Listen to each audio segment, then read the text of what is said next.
Hello friends, welcome to Civil Service Gurukul. आज हम discuss करने वाले हैं सोमनाथ टेम्पल, इसकी हिस्ट्री, किस टाइप से इसको अगेन एंड अगेन डिस्ट्रॉय किया गया, प्लंडर किया गया एंड अगेन हमने इसको फिर से कंस्ट्रक्ट किया। देन इन्वेडर्स जो आते थे इसको डिस्ट्रॉय करते थे, तो मैं उनसे कहना चाहता हूँ you are destructive and we are constructive. आपका नामो निशान मिट चुका है बट ये टेम्पल अभी भी खड़ा हुआ है। एंड स्टूडेंट, ये हमारे कल्चरल रेजिलियंस को दिखाता है। आगे बढ़ते हैं स्टूडेंट। ये जो टेम्पल है इसकी हिस्ट्री में मिलती है बहुत एंशिएंट टाइम पर। तो अगर हम देखें, अपने एक पुराना है, हमारे जो पुराना है उनमें एक पुराण है स्कंद पुराण। स्कंद पुराण में इस टेम्पल को मेंशन किया गया। टेम्पल को सोमनाथ नहीं बोला गया बट उसमें एक प्लेस का नाम दिया गया प्रभास पत्तन, और तो वहां पर एक पिलग्रिमेज सेंटर बताया गया स्टूडेंट। और जहां तक है ये पिलग्रिमेज सेंटर इधर जो है सोमनाथ के बारे में बताया जा रहा है। तो कोई स्ट्रक्चर वहां पर कालिदास कालिदास की एक वर्क है जिसका नाम है रघुवंश। रघुवंश में कालिदास कुछ ज्योतिर्लिंग के नेम बताते हैं, उसमें से एक ज्योतिर्लिंग वो प्रभास पत्तन गुजरात में बताते हैं। साथ में कालिदास ने उज्जैन में महाकालेश्वर जो महाकाल टेम्पल है उसको भी मेंशन किया है, और वहां पर वो देवदासी सिस्टम के बारे में बताते हैं। देन स्टूडेंट, बहुत पुराना टेम्पल है ये। उसके बाद हम देखते हैं जो हिस्टोरिकल अकाउंट में मिलता है। गुजरात में वल्लभी के रूलर्स हैं जिनको हम मैत्रक रूलर्स भी कहते हैं। मैत्रक रूलर्स ने 649 एडी में 649 एडी में इस टेम्पल को बनवाया। ये वो पीरियड था जब हमारे ऊपर अरब्स के अटैक स्टार्ट हो गए। पहले अरब्स के अटैक्स होते हैं, देन उसके बाद टर्क्स के अटैक्स होते हैं। अब एक टर्क रूलर है जो अफगानिस्तान से अटैक करता है। अफगानिस्तान में एक प्लेस है, एक किंगडम है गजना। गजना के बाद दूसरा किंगडम आएगा गौर, तो पहले गजना। इसको आप गजनी के नाम से भी जानते हैं। यहाँ का रूलर बनता है महमूद, एंड आप उसको जानते हैं महमूद ऑफ गजनी के नाम से। महमूद ऑफ गजनी इंडिया पर अटैक करता है और उसने एक ओथ ली थी कि एवरी ईयर इंडिया पर अटैक करेगा। 1001 में इसका पहला अटैक होता है एंड अगेन अगेन ये इंडिया पर अटैक करता है। स्टूडेंट, ये जो महमूद ऑफ गजनी है अबाउट 1025 और 1026 के बीच में कभी ये जो है गुजरात की तरफ जाता है, और यहाँ पर इसने सोमनाथ को जो टेम्पल है उसको प्लंडर किया। प्राइम मिनिस्टर मोदी ने जनवरी 1026 बताया, तो अभी हमें जनवरी 1026 लेकर चलते हैं। तो इसको प्लंडर किया गया। स्टूडेंट, अल बरूनी भी इस टेम्पल को मेंशन करता है अपनी बुक किताबुल हिंद। अल बरूनी महमूद ऑफ गजनी के साथ इंडिया आया था और उसने बुक लिखी थी इंडिया के ऊपर, किताबुल हिंद। आगे बढ़ते हैं स्टूडेंट्स। तो अब जब इसको प्लंडर किया गया, तो जब ये चला गया यहाँ से, तो इसके बाद इस एरिया के जो रूलर हैं भीमदेव वन, उन्होंने इसको फिर से कंस्ट्रक्ट करा दिया। आगे अब इंडिया में दिल्ली सल्तनत जो है फॉर्म होती है। दिल्ली सल्तनत के कुछ गवर्नर जो थे वो गुजरात में भी थे। तो इस टाइप का एक गवर्नर था जफर शाह, ZAFAR, जफर शाह। जफर शाह 1395 में इसको फिर से प्लंडर करता है और उसको फिर से बनाया गया। एंड उसके बाद फ्रेंड महमूद बेगड़ा नाम का एक रूलर है, वो इसको प्लंडर करता है। फिर से हमने इसको कंस्ट्रक्ट किया। देन औरंगजेब के टाइम पर, अब यहाँ पर औरंगजेब के टाइम पर जो ईयर्स है उनमें थोड़ा कंफ्यूजन रहता है। कुछ अगर बुक्स के अकॉर्डिंग आप देखेंगे तो औरंगजेब ने इसको प्लंडर कराया था अबाउट 1665 में, and according to some books ये 1706 में जब औरंगजेब की डेथ होने वाली है तो उससे पहले प्लंडर कराता है। बट जो भी था, ईयर में थोड़ा सा कंफ्यूजन है, बट औरंगजेब के टाइम पर ये जो टेम्पल है इसको फिर से प्लंडर किया गया। जब औरंगजेब की डेथ के बाद 1707 में मुगल्स की पावर डाउन जाती है तो मराठास का जो है राइज होता है। अब स्टूडेंट हम देखते हैं मराठास में एक वीरांगना आती है, एक वॉरियर लेडी आती है, इनका नाम है अहिल्याबाई होलकर। अहिल्याबाई होलकर वो लेडी हैं जिन्होंने बहुत सारे टेम्पल्स को जो है दोबारा से रिनोवेट कराया था।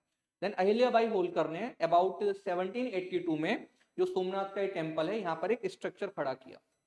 बट प्रॉपर अभी टेम्पल नहीं बनाता स्टूडेंट, बट एक स्ट्रक्चर बनवा दिया गया था अहिल्याबाई होलकर। ब्रिटिशर्स के टाइम पर थोड़ा समझने की आपको जरूरत है स्टूडेंट। ब्रिटिशर्स की लड़ाई अफगानिस्तान में होती है 1842 के आसपास। एलन बोरो नाम का एक हमारा जो गवर्नर है, एलन बोरो वहां पर लड़ रहा है और इनको स्टार्टिंग में सेटबैक मिलता है। फिर ये अटैक करते हैं, काउंटर अटैक करते हैं, जो अफगानीज हैं उनको डिफीट भी करते हैं ब्रिटिशर्स। एंड स्टूडेंट, जो एलन बोरो है यहाँ से अफगानिस्तान से कुछ वुडन जो है गेट्स लेकर आता है और ये क्लेम करता है कि ये जो गेट्स हैं ये सोमनाथ टेम्पल के हैं और हमने जो है बदला लिया है। एलन बोरो ये क्लेम करता है कि हमने बदला लिया है कि जो हिंदूज के ऊपर जो एट्रोसिटीज हुई हैं तो उनका बदला हमने लिया है। तो मतलब डिवाइड एंड रूल जो है वो एलन बोरो करता है। स्टूडेंट, तो ये गेट्स को लेकर आ रहे हैं, क्लेम करते हैं ब्रिटिशर्स कि ये सोमनाथ टेम्पल के गेट्स हैं। बट जो टेम्पल है अभी उसका केवल थोड़ा सा स्ट्रक्चर बना हुआ था, एक्चुअल में टेम्पल अभी प्रॉपर वे में नहीं था। अब हमें आजादी मिलती है। आजादी के टाइम पर हम देखते हैं स्टूडेंट जो जो सोमनाथ है ये है जूनागढ़ में। और जूनागढ़ जो है वो प्रिंसली स्टेट है। यहाँ के जो रूलर थे महाबत खान, तो महाबत खान स्टार्टिंग में वो डिसाइड करते हैं कि उनको कहाँ जाना है, तो उनको पाकिस्तान के साथ जाना है। तो स्टूडेंट अब यहाँ पर आपको पता है उसमें मैं नहीं जाता हूँ किस टाइप से जूनागढ़ हमारा पार्ट बना, बट हाँ जब जूनागढ़ हमारा पार्ट बनता है तो सरदार वल्लभ भाई पटेल इस एरिया को विजिट करते हैं और उन्होंने इस टेम्पल को देखा, और देखने के बाद स्टूडेंट उनको लगा कि इसको फिर से हमें रिनोवेट करना पड़ेगा। देन रिनोवेट करना पड़ेगा। तो उसके बाद स्टूडेंट अब जो है ये प्रपोजल लेकर सरदार वल्लभ भाई पटेल महात्मा गांधी के पास जाते हैं एंड महात्मा गांधी से प्रपोजल पर बात करते हैं। महात्मा गांधी ने बोला कि आपका प्रपोजल अच्छा है, बट इसके लिए जो फंड होना चाहिए वो गवर्नमेंट का नहीं होना चाहिए। तो महात्मा गांधी ने बोला कि इसके लिए आप एक ट्रस्ट क्रिएट करो और उसमें जो है बंदे जो है पब्लिक उसमें अपना जो है शेयर देगी। तो एक ट्रस्ट बनाया गया और स्टूडेंट उसके बाद जो है उस ट्रस्ट में जो फंड आया उससे इस टेम्पल को फिर से खड़ा किया गया, कंस्ट्रक्ट किया गया, कह सकते हैं रिनोवेट किया गया। जब ये टेम्पल बन जाता है तो अब इसका इनॉग्रेशन होना था 1951 में। हमारे first president doctor Rajendra Prasad ji को इनवाइट किया गया। डॉक्टर राजेंद्र प्रसाद जी जो है जाने के लिए रेडी हैं, बट पंडित नेहरू एक लेटर उनको लिखते हैं और उसमें वो जो है मेंशन करते हैं कि इंडिया बिकॉज सेकुलर कंट्री है तो आप मत जाइए। देन राजेंद्र प्रसाद जी ने बोला था कि आपकी सेकुलरिज्म की डेफिनेशन कुछ और होगी, बट मैं जाऊंगा। तो राजेंद्र प्रसाद जी यहाँ जाते हैं स्टूडेंट और इसके इनॉग्रेशन में जो है पार्टिसिपेट करते हैं। तो इसमें वल्लभ भाई पटेल आफ्टर इंडिपेंडेंस, वल्लभ भाई पटेल एंड के.एम. मुंशी, इनका बहुत बड़ा रोल है स्टूडेंट इसके रिनोवेशन में। ओके, तो इस टाइप से आप देखेंगे इसका इनॉग्रेशन हुआ और ये टेम्पल जो आज के टाइम में आपके सामने खड़ा हुआ है, ये जो है आजादी के बाद जो है इसको डेवलप किया गया, कंस्ट्रक्ट किया गया। इसकी जो स्टूडेंट आर्किटेक्चरल स्टाइल है इसको हम कहते हैं मारू गुर्जरा। मारू फ्रॉम मेवाड़ एंड गुर्जरा गुजरात। तो मारू गुर्जरा और चालुक्य स्टाइल में ये टेम्पल जो है बनाया गया है। ओके, और ये स्टूडेंट जो टेम्पल है सोमनाथ जो है, इनका जो नाम है ये है सोम मतलब मून, मून के देवता मतलब शिवा। तो स्टूडेंट इस टाइप से आप देखेंगे ये एक ज्योतिर्लिंग है, बहुत फेमस ज्योतिर्लिंग है। इंडिया में और भी ज्योतिर्लिंग है, कुछ ज्योतिर्लिंग्स के नेम मैं आपको बता देता हूँ। 12 ज्योतिर्लिंग है। आप देखिए स्टूडेंट सोमनाथ प्रभास पत्तन गुजरात में जो हम डिस्कस कर रहे हैं अभी। सेकंड आप देखेंगे मल्लिकार्जुन, ये कहाँ पर है, आंध्र प्रदेश ज्योतिर्लिंग। नेक्स्ट देखिए महाकालेश्वर जो भी हमने मेंशन भी किया था अपने लेक्चर में, उज्जैन मध्य प्रदेश। नेक्स्ट देखिए ओमकारेश्वर, स्टूडेंट ओमकारेश्वर जो ज्योतिर्लिंग है ये भी मध्य प्रदेश में है। नेक्स्ट हमारी ज्योतिर्लिंग है केदारनाथ, ये कहाँ पे स्टूडेंट, उत्तराखंड में। नेक्स्ट आप देखिए भीमा शंकर जो हमारी ज्योतिर्लिंग है ये कहाँ पर स्टूडेंट, महाराष्ट्र में। नेक्स्ट काशी विश्वनाथ, थोड़ा डिस्प्यूटेड भी चल रहा है अभी, काशी विश्वनाथ, तो ये उत्तर प्रदेश में है, वाराणसी। नेक्स्ट आप देखिए त्र्यंबकेश्वर ज्योतिर्लिंग, ये कहाँ पर है, महाराष्ट्र। नेक्स्ट देखिए Vaidyanath Jyotirlinga Jharkhand. Next Nageshwar Jyotirlinga Gujarat. And next student Rameshwaram Jyotirlinga जो है तमिलनाडु। एंड कृष्णेश्वर ज्योतिर्लिंग ये कहाँ पर स्टूडेंट, महाराष्ट्र। ओके, फिर से एक बार देख लेते हैं। सोमनाथ, मल्लिकार्जुन जी, महाकालेश्वर जी, ओमकारेश्वर जी, केदारनाथ, भीमा शंकर, काशी विश्वनाथ, त्र्यंबकेश्वर, वैद्यनाथ, नागेश्वर, रामनाथ स्वामी या रामेश्वरम एंड कृष्णेश्वर। तो स्टूडेंट ये 12 ज्योतिर्लिंग है जिसमें सोमनाथ आप देखेंगे student one of the famous Jyotirlinga है। तो सोमनाथ टेम्पल इसको अगेन एंड अगेन प्लंडर किया गया, हमने इसको अगेन एंड अगेन बनाया।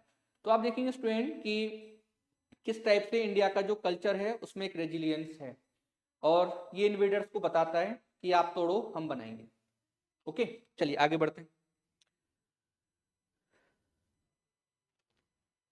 यस, ये क्वेश्चन देखते हैं स्टूडेंट, ये यूपीएससी ने पूछा था। तो ये भी क्यों पूछा था, बिकॉज ये न्यूज में था। The prime minister recently inaugurated the new circuit house. अभी ये क्वेश्चन आया हुआ था 2022 में, near Somnath temple Veraval. Which of the following statement are correct regarding Somnath temple. Somnath temple is one of the jyotirlinga shrine. Yes, अभी हमने डिस्कस किया इंडिया में 12 ज्योतिर्लिंग है, इनमें से वन ऑफ द ज्योतिर्लिंग क्या है, सोमनाथ टेम्पल है। नेक्स्ट देखिए a description of Somnath temple was given by Al-Biruni. Yes student, ये भी करेक्ट है, अलबरूनी ने इसका जो है डिस्क्रिप्शन दिया है। प्राण प्रतिष्ठा of Somnath temple, installation of present day temple was done by president S Radhakrishnan. तो अब यहाँ पर आप देखेंगे ये स्टेटमेंट गलत हो गया, बिकॉज हमने डिस्कस किया है डॉक्टर राजेंद्र प्रसाद ने यहाँ पर प्राण प्रतिष्ठा जो हुई है आफ्टर इंडिपेंडेंस उसमें पार्टिसिपेट किया था, और जो न्यू टेम्पल बना था आफ्टर इंडिपेंडेंस उसका इनॉग्रेशन डॉक्टर राजेंद्र प्रसाद ने किया था। और इसके लिए जो वर्क किया है, दो हमारे लीडर्स हैं जो इंपॉर्टेंट हैं। फर्स्ट हैं हमारे वल्लभ भाई पटेल जो गुजरात से आते हैं, सेकंड है के.एम. मुंशी। देन स्टूडेंट ये आज का हमारा टॉपिक था, समझने का आपको ट्राई करना है। जब भी यूपीएससी क्वेश्चन पूछेगा तो जो चीजें चल रही हैं, मोदी जी मान लीजिए मन की बात में कोई बात कर रहे हैं या उन्होंने किसी टेम्पल का नाम लिया तो उसकी आर्किटेक्चर स्टाइल क्या है, उसकी हिस्ट्री क्या है, वो आपको पढ़नी होती है। तो यूपीएससी का जो पैटर्न है वो क्वेश्चन आपको सीधे नहीं पूछेगा, थोड़ा सा ट्विस्ट करके पूछ सकता है। फॉर एग्जाम्पल अब यहाँ पर सोमनाथ की बात चल रही है तो अदर ज्योतिर्लिंग से भी क्वेश्चन आ सकते हैं। ओके स्टूडेंट, इस टाइप से आपको तैयारी करनी है। न्यू बैचेस हमारे स्टार्ट हो रहे हैं चंडीगढ़ में एंड पटियाला में भी न्यू बैचेस स्टार्ट होने वाले हैं। हमारे 2 सेंटर्स हैं भी, चंडीगढ़ एंड पटियाला। आप अगर हमें ज्वाइन करते हैं तो यस की गारंटी हम दे सकते हैं कि बेस्ट मेंटोर्स आपको पढ़ाने वाले हैं, बेस्ट टीचर्स आपको पढ़ाने वाले हैं। आरपी सर आपकी क्लास लेने वाले हैं, डॉक्टर वेक राणा सर आपकी क्लास लेने वाले हैं, डॉक्टर वेक अग्रवाल सर आपकी क्लास लेने वाले हैं एंड मैं आपको हिस्ट्री एंड इकोनॉमिक्स पढ़ाने वाला हूँ। और भी हमारे टीचर्स हैं, हमारी टीम है। तो स्टूडेंट, आप बेस्ट टीचर से पढ़ना चाहते हैं, आप दिखावे में नहीं जाना चाहते, then please join civil services Gurukul. Thank you very much.